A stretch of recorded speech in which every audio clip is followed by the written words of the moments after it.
I was today years old when I found out Howie Mandel voices Gizmo in Gremlins. Did you know that? I sure as hell didn't. No. Gremlins is my favorite Christmas movie, and it has been since I got it out of a $5 movie bin at Walmart. And with Christmas coming up, I wanted to cover this movie. I know it's not a horror movie, technically. I think it's like a sci-fi, but we're counting it as a horror movie so I can review it, Okay. The film was released in 1984. The kill count is around 15 to 20. Rotten Tomatoes is 86%. The IMDb rating is 7.3 out of 10. And it runs an hour and 46 minutes. It's directed by Joe Dante, written by Chris Columbus, and produced by Steven Spielberg, because I don't know how else to say that. So, okay, story. Opening scene. In Chinatown, the narrator introduced himself as Randall Petzler, played by Hoyt Axton. I'm so bad at names, guys, bear with me. He tells a story about how he was shopping in Chinatown when he stumbled upon a certain shop. The shop has an eerie, mysterious vibe. A kid, played by John Dante, takes him there, telling him it's his grandfather's store. I wonder if this kid has any relation to Joe Dante, the director. I just realized they have the same last name, unless I typed it in wrong. Which I do a lot. Randall tries to sell his invention that is like an all-in-one hygiene tool for traveling. The boy's grandfather looks unimpressed. We hear animal noises, which intrigues Randall. He looks into the animal's cage and we see the gremlin for the first time. The grandfather's son calls it a mogwai. The mogwai starts singing.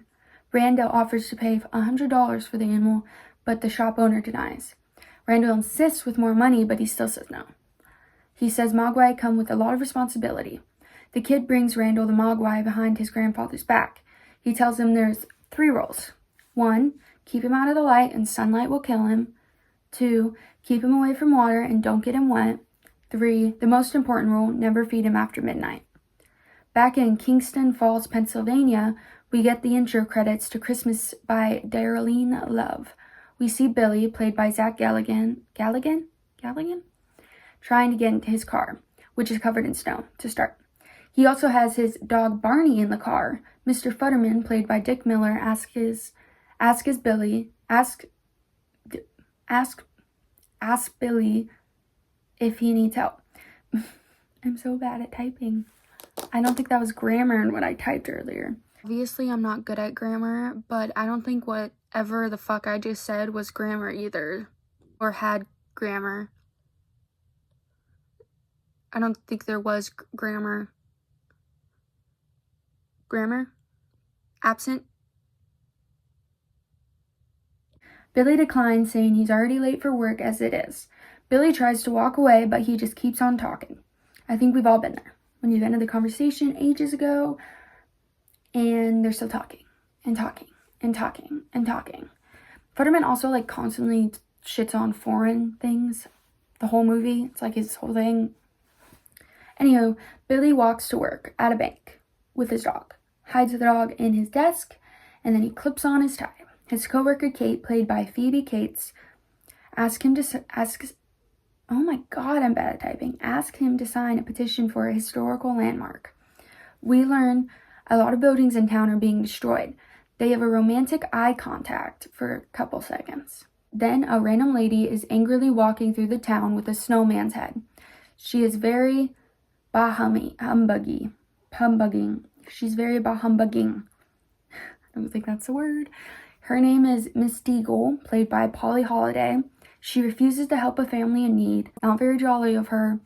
And she tells them to ask Santa. She yells at Billy about his dog destroying her snowman, then asks for his dog as payment. Says she'll take him out to the pound to be put down. And she says she'll find him herself and slowly kill him. In a spin dryer. On high heat. Someone please put her down. In the name of Christmas, obviously. Then Mr. Anderson, played by Harry Carey Jr., asks she should. What? Then Mr. Anderson, played by Harry Carey Jr., agrees that she should. Someone feed the gremlins and send them in their houses. Foreshadowing. With great comedic timing, the dog jumps out from the desk, knocking the snowman head to the ground and sending the 2 haters flying. He grabs a hold of Miss Deagle's jacket's arm. She cries to the crowd like she didn't just threaten to put a literal dog in a dryer on high heat. Billy's drawing sketches at, I think, like a bar or something, and his coworker Gerald Hopkins, played by Judge Reynolds, walks in. Tells Billy he barely kept his job. We also learn Billy is supporting his family currently.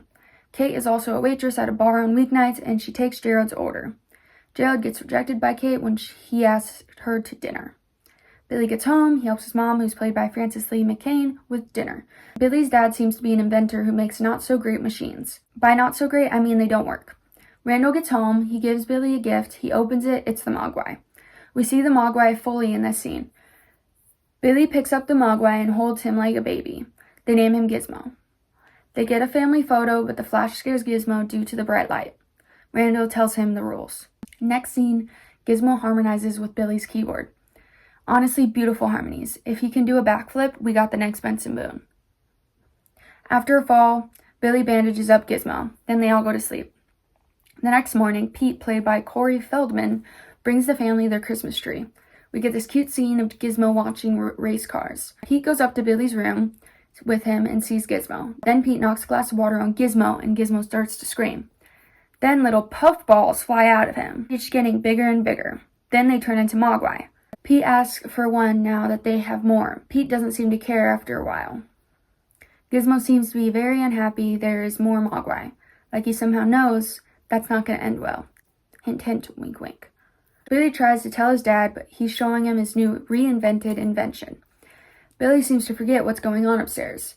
When he tells him, Randall says, "What?"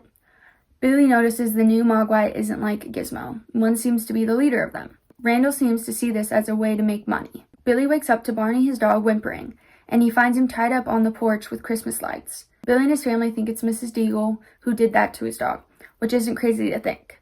But I don't think it's sadistic enough for her. Billy takes Gizmo to Mr. Hansen's, the science teacher, who's played by Glenn Truman.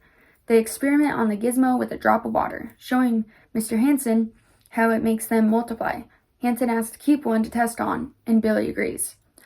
At the bar, Kate is trying to get Mr. Flutterman to go home, but yet again, he won't shut up. He says Gremlins tore up his vehicle. Movie title. Kate and Billy walk home together. Kate says she hates Christmas, and Billy questions why. Billy asks Kate out on a date. Billy asks Kate on a date. Kate accepts. The science teacher, Mr. Hansen, starts to inject the Mogwai to get a blood sample. Back at Billy's house, the Mogwai are begging for food. Once Billy leaves, they seem to be plotting. Gizmo side-eyes them. Back at the science lab, the Mogwai sees him eating a sandwich before Mr. Hansen leaves for the night. The Mogwai is able to eat what's left of his sandwich. On Christmas Eve morning, Billy finds the Mogwai gone and some green goo left behind. Gizmo is the only one left. Billy sees his clock was broken and he fed them after midnight. Midnight. I said that right. That doesn't sound right to me. Anywho, the science teacher's Mogwai went through the same thing. Hansen calls the remains the pupal stage and like a cocoon. Miss Kegel shows up yet again at the bank and asks Billy about his dog. Billy says Barney had to go on vacation because he went to a family's house for a while. She repeats about the dog going through a slow death if she finds him. Because, obviously, we needed to know that. I hate her so much. I actually hate her so much. She's so annoying. I hate her so much. Mr. Hansen's Mogwai seems to have been through with the cocoon phase and reemerges as their final form. Same with the ones at Billy's house.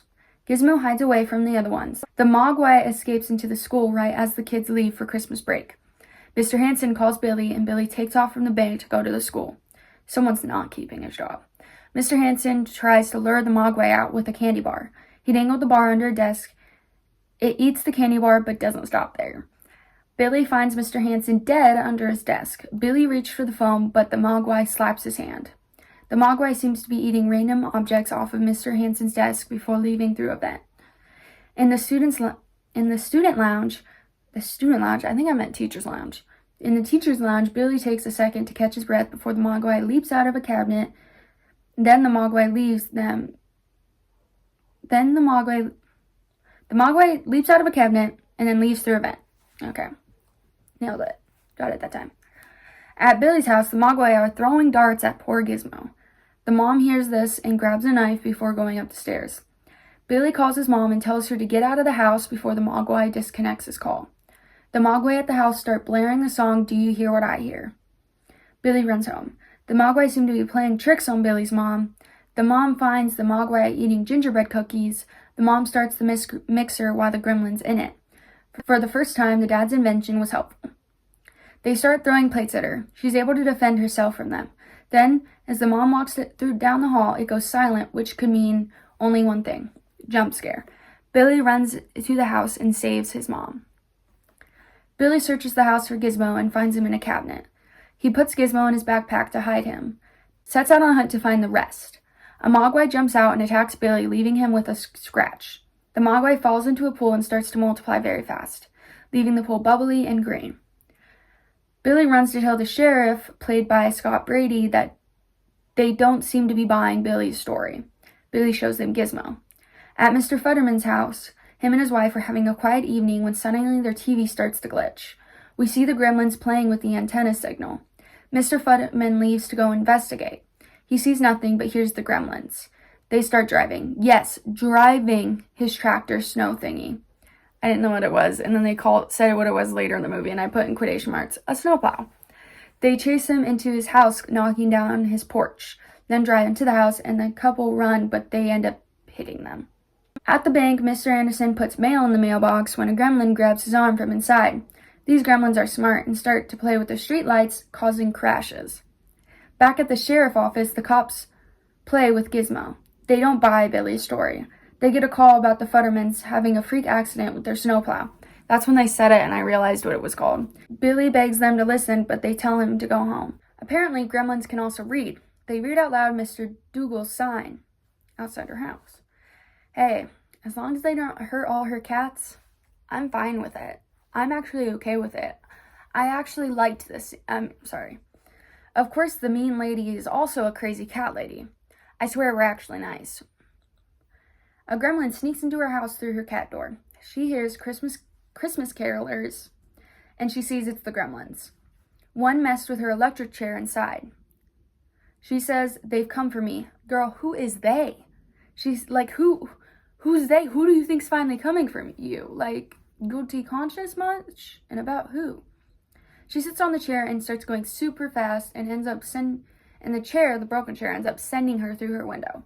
The cops start to see the gremlins attacking the town. They dart instead of even trying to help this Santa Claus being attacked. Billy's car works and he drives with Gizmo and hears Pete on the radio talking about the gremlins. Then the radio show host gets attacked by them. Poor Kate back at the diner is serving gremlins drinks while they create chaos. She's probably thinking, I'm not getting paid enough for this. Gremlins also smoke BTW, apparently. They don't seem to care to hurt her, though. Some are playing a poker game. Somehow one has a pew-pew. I can't say what it is on YouTube. One found puppets somewhere. Another one seems to be breakdancing. Kind of fucking it up, not gonna lie. He kind of ate that up.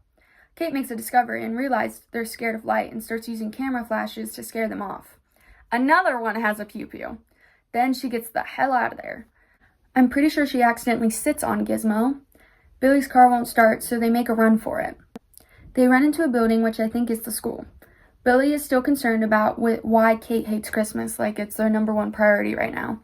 Y'all, we do not have time for a heart-to-heart.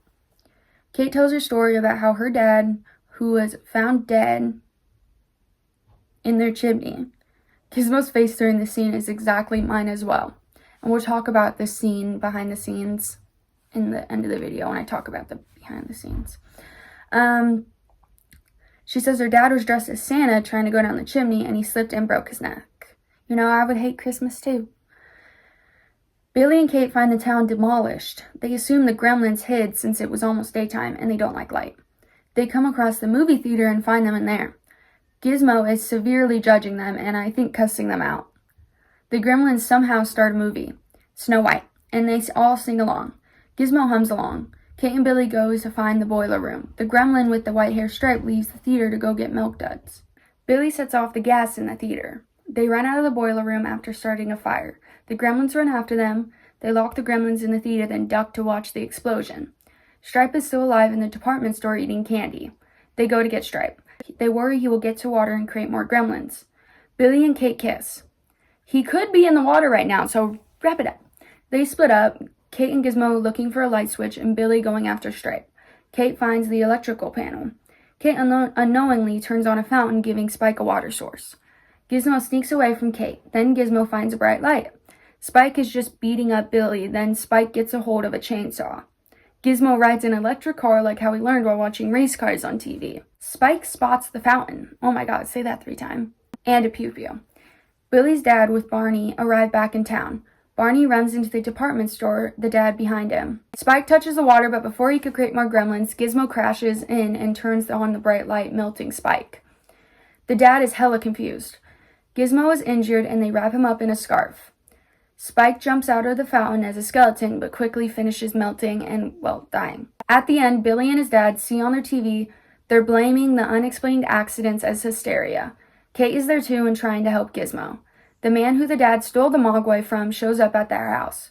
Billy is upset Gizmo has to go, which I understand, but the other guy seems to be better at making sure the rules are followed. Gizmo says bye to Billy. The man says maybe one day Billy will be ready. The dad tries to give the man an invention he made, the smokeless ashtray, and he accepts it. Bad idea. They never work out, unless you're trying to kill a gremlin. The movie ends with the narrator giving a last warning. If your air conditioner goes on the fritz, or your washing machine blows up, or your video recorder conks out, before you call the repairman, turn on all the lights, check all the closets and cupboards, look under all the beds, because you never can tell, there just might be a gremlin in your house. Now that the movie's over and the story's over being told, let's get into the cast interviews and the behind the scenes. According to Screenrant, Gremlins was produced by Steven Spielberg, who also produced Indiana Jones movies, even both being rated PG-13. They were a lot darker than their ratings. These are examples to why MPAA started changing how they rate films. My dad wouldn't have bought me this movie as a kid if it was rated any higher than PG-13. MPAA wanted the film to be rated R due to the few scenes not appropriate for children. Spielberg suggested to the board for a rating between PG and R. Due to this suggestion, PG-13 became a rating. In the early first draft of Gremlins, the Gremlins were going to eat the dog Barney. Thank God that didn't happen, or I'd be pissed. The studio, producer, and director all thought the film should be more family-friendly. They removed or altered this scene and others. Another thing they changed was Gizmo was supposed to turn into Stripe. Spielberg decided viewers would want to see more of Gizmo. At the beginning, I mentioned that Howie Mandel voiced Gizmo. Long before he was the host of Deal or No Deal or a host on America's Got Talent, he was a stand-up comedian, and he had a bit about it in his 1997 HBO special. Kate's speech about her father's death in the chimney was almost cut. Her story about her dad is an old urban legend, and Spielberg couldn't decide if it was tragic or hysterical. Gizmo's reaction doesn't help decide this. Dante convinced Spielberg to leave it in. And lastly, some Easter eggs are in the first Gremlin movies, but there's even more in the other ones. In the multiplex, you can see the films playing Look at the Skies and A Boy's Life. These were working titles of E.T. and Close Encounters. If you'd like me to do the other ones, I've actually never seen the other Gremlins movies. And if you want me to do videos on them, let me know. Thank you for watching. Like and subscribe for horror movie reviews and more. And remember to stay odd and off-putting. It's the night of Christmas Eve, and you hear little footsteps on your roof and the sound of something coming down your chimney. You wait, listening, and hear something eating the cookies you left out for Santa. Before you go see if you can catch Santa, turn on all the lights, check all the cupboards and cabinets, because you can never tell, you might have a gremlin in your house.